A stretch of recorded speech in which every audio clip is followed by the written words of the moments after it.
Swift and sure has been U.S. retaliation for communist PT boat attacks on the high seas. This is the Maddox, one of the two destroyers that were attacked while patrolling international waters in the Gulf of Tonkin near North Vietnam. Warplanes from two carriers, the Ticonderoga and the Constellation, avenged the unwarranted red assault with 64 sorties to North Vietnam PT bases.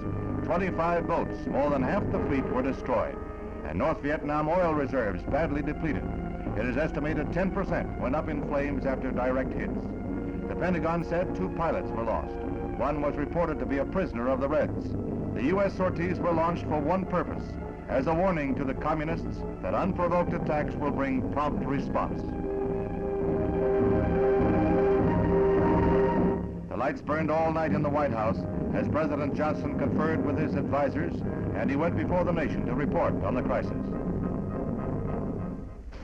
In the larger sense, this new act of aggression aimed directly at our own forces again brings home to all of us in the United States the importance of the struggle for peace and security in Southeast Asia.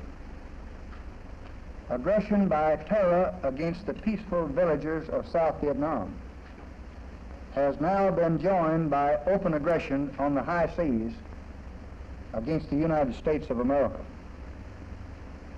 The determination of all Americans to carry out our full commitment to the people and to the government of South Vietnam will be redoubled by this outrage. Yet our response for the present will be limited and fitting. We Americans know, although others appear to forget, the risk of spreading conflict. We still seek no wider war. I have instructed the Secretary of State to make this position totally clear to friends and to adversaries, and indeed to all. I have instructed Ambassador Stevenson to raise this matter immediately and urgently before the Security Council of the United Nations. At the Security Council meeting, Ambassador Stevenson reported the attacks as required by the Charter. In Southeast Asia, we want nothing more and nothing less than the assured and guaranteed independence of the peoples of that area. We are in Southeast Asia to help our friends preserve their own opportunity to be free of imported terror, of alien assassination managed by the North Vietnam communists based in Hanoi and backed by the Chinese communists from Peking. Before this new Southeast Asia crisis, the United States had announced that 5,000 more military advisors were being sent to South Vietnam to bring our forces there to 21,000. Now this number will be increased even further. At sea, on land, and in the air, the awesome United States military machine is mounting a force that can face up to any threat. In the field, the communist Viet Cong rebels appear to be stronger in recent weeks.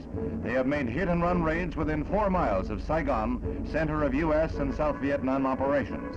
There are reports of an enemy troop buildup on the South Vietnam northern border.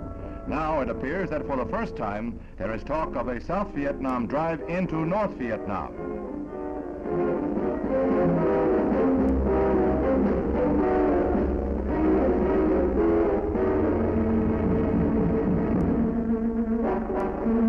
Reinforcements are being moved into strategic locations as part of a new strategy in this frustrating war. This is not to force a showdown with the Reds, but to emphasize the U.S. wish to contain the war. Interceptor and fighter bomber aircraft are being flown into South Vietnam and Thailand rapidly, as other air squadrons are transferred from the United States to advanced bases in the Pacific.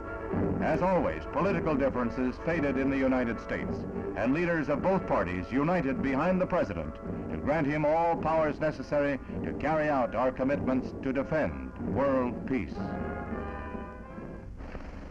It is a solemn responsibility to have to order even limited military action by forces whose overall strength is as vast and as awesome as those of the United States of America. But it is my considered conviction, shared throughout your government, that firmness in the right is indispensable today for peace. That firmness will always be measured. Its mission is peace.